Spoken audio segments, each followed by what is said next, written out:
mau nanya waktu Jesslyn masih di Kristiani, kabarnya waktu kisah Yesus hilang di umur 13 sampai 30 itu pernah mencari nggak? Kisah hilangnya Yesus dari umur 13 sampai 30 tahun jujur tidak di highlight ya. Jadi seakan kita memang disetir ya. Kita disetir ke arah pemahaman ya berdasarkan bapak-bapak gereja ya, persatuan bapak-bapak gereja. Oh, memang begini ceritanya dan begini yang diajarkan. Saya tambahin ya. Sebenarnya ada beberapa kisah tentang yang disebut dengan Yesus Kristus ketika dia masih remaja gitu. Cuman tidak masuk ke dalam Bible. Sebenarnya ada gospel-gospelnya. Karena Bible itu kan adalah kitab-kitab yang dipilih oleh bapak-bapak gereja pada saat awal-awal mereka terbentuk gitu. Tetapi gospel itu tidak masuk dalam Bible atau tidak istilahnya dikanonisasi oleh bapak-bapak gereja pada waktu itu. Anda baru menyaksikan dua argumentasi primer di mana Jesslyn dan Dondi Tan itu berargumen. Yang pertama ketika ditanyakan apakah ada kisah Yesus yang hilang, lalu Jesslyn mengatakan dengan clear, oh nggak ada. Karena pengajaran Kristen kita disetir oleh bapak-bapak gereja. Dan yang kedua, Dondi Tan mengatakan ada kok, cuman kisah yang ada di dalam Infancy Gospel of Thomas itu tidak dimasukkan kanon oleh bapak-bapak gereja. Nah, kita akan berputar pada dua argumentasi ini. Nah, kita memulai dari yang pertama dulu ya teman-teman ya. Ketika mualaf Jesslyn mengatakan bahwa pengajaran Kristen disetir oleh bapak-bapak gereja. Disetir katanya bro ya. Respon saya adalah, tolong ya Mbak Enjes ya. Tolong Anda jelaskan kapan Anda itu belajar historika gereja. Dan kapan Anda itu belajar sejarah dogmatika gereja. Sampai-sampai Anda mengatakan kepada kami semua bahwa kalian itu atau kamu waktu di Kristen itu disetir oleh bapak-bapak gereja sampai-sampai untuk ngomongin soal masalah kisah Yesus yang dianggap hilang itu kamu muter-muter sampai ngomong sampai nyalah-nyalahin bapak-bapak gereja. Itu kenapa kamu ngomong kayak begitu? Kenapa saya pertanyakan pertanyaan ini? Karena pertanyaan ini adalah pertanyaan yang menjadi dasar seberapa Anda itu punya dasar, punya alasan, punya reasoning yang clear ya untuk mengatakan bahwa kekristenan itu disetir oleh bapak-bapak gereja. Ya, nanti kita akan ngomong apa itu disetir ya, karena perkataan Anda itu terkesan kemudian memberikan kesan bahwa seakan-akan Kristen itu ajarannya itu dibuat-buat oleh orang gitu ya. Nah, ketika Jesslyn ngomong seperti ini, maaf kata, sebenarnya kelompok orang di seberang pun, atau mungkin katakanlah yang kemudian berada di pihak yang sedang kamu tuduh, itu bisa saja mengatakan hal yang sama. Misalnya ada Bro Patrick yang kemudian mengatakan akidah Islam bisa saja. Nah, saya nggak ngomong pasti ya. Bro Patrick nggak ngomong pasti, tapi bisa saja disetirkan oleh para ulama gitu loh, ya kan? Bisa saja ketika kamu mengatakan bahwa orang Kristen itu disetir oleh bapak-bapak gereja pengajarannya, maka Patrick pun sebenarnya berhak untuk mengatakan akidah Islam bisa juga kok disetir oleh para ulama, kan begitu, ya. Tapi tentu kami tidak akan menggunakan argumentasi seperti ini ya. Karena ketika ngomong kayak begitu nanti banyak yang tersinggung. Karena dikit-dikit kan ada yang suka tersinggung kan begitu kan ya. Saya juga heran kadang-kadang agama bikin orang suka tersinggung kayak gitu ya. Jadi Anda ini kemudian melakukan hal yang sebenarnya ketika dibalikin lagi kepada kalian ya. Dibalikin lagi kepada kalian itu sebenarnya bisa kepanasan.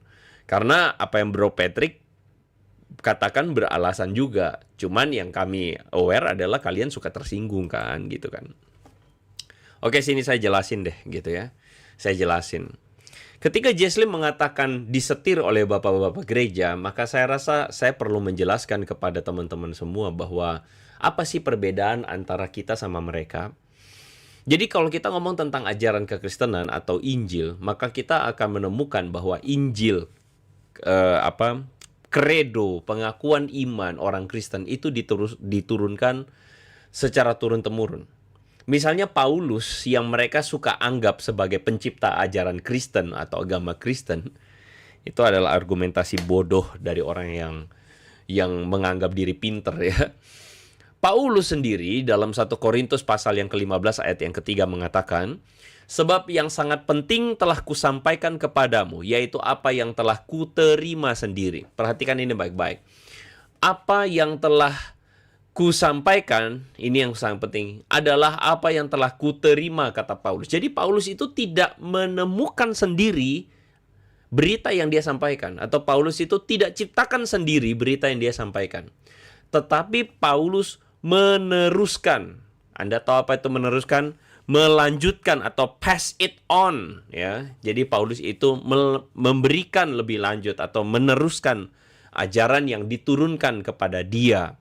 Apa ajaran yang diturunkan kepada dia? Yaitu ialah bahwa Kristus telah mati karena dosa-dosa kita. Sesuai dengan kitab suci, bahwa ia telah dikuburkan, bahwa ia telah dibangkitkan pada hari yang ketiga sesuai dengan kitab suci. Perhatikan Paulus berkata ulang-ulang, Kristus telah mati, telah dikuburkan, telah dibangkitkan pada hari yang ketiga.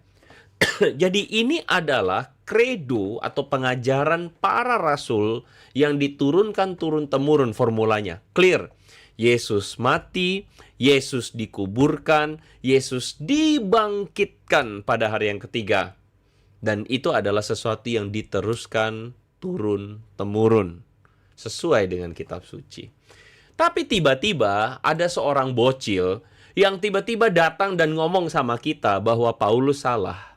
Dan menurut ajaran agama barunya dia, ajaran yang dia percaya sekarang, mengatakan bahwa Isa Al-Masih yang mereka mau tunjuk pada Yesus itu, Isa Al-Masih tidak disalibkan. Padahal Paulus bukan menciptakan sesuatu, tetapi Paulus itu hanya meneruskan berita ini dari para rasul. Ya, tapi kemudian bocil ini mengatakan Paulus salah. Paulus keliru karena Isa Al-Masih tidak disalibkan. Saya berpikir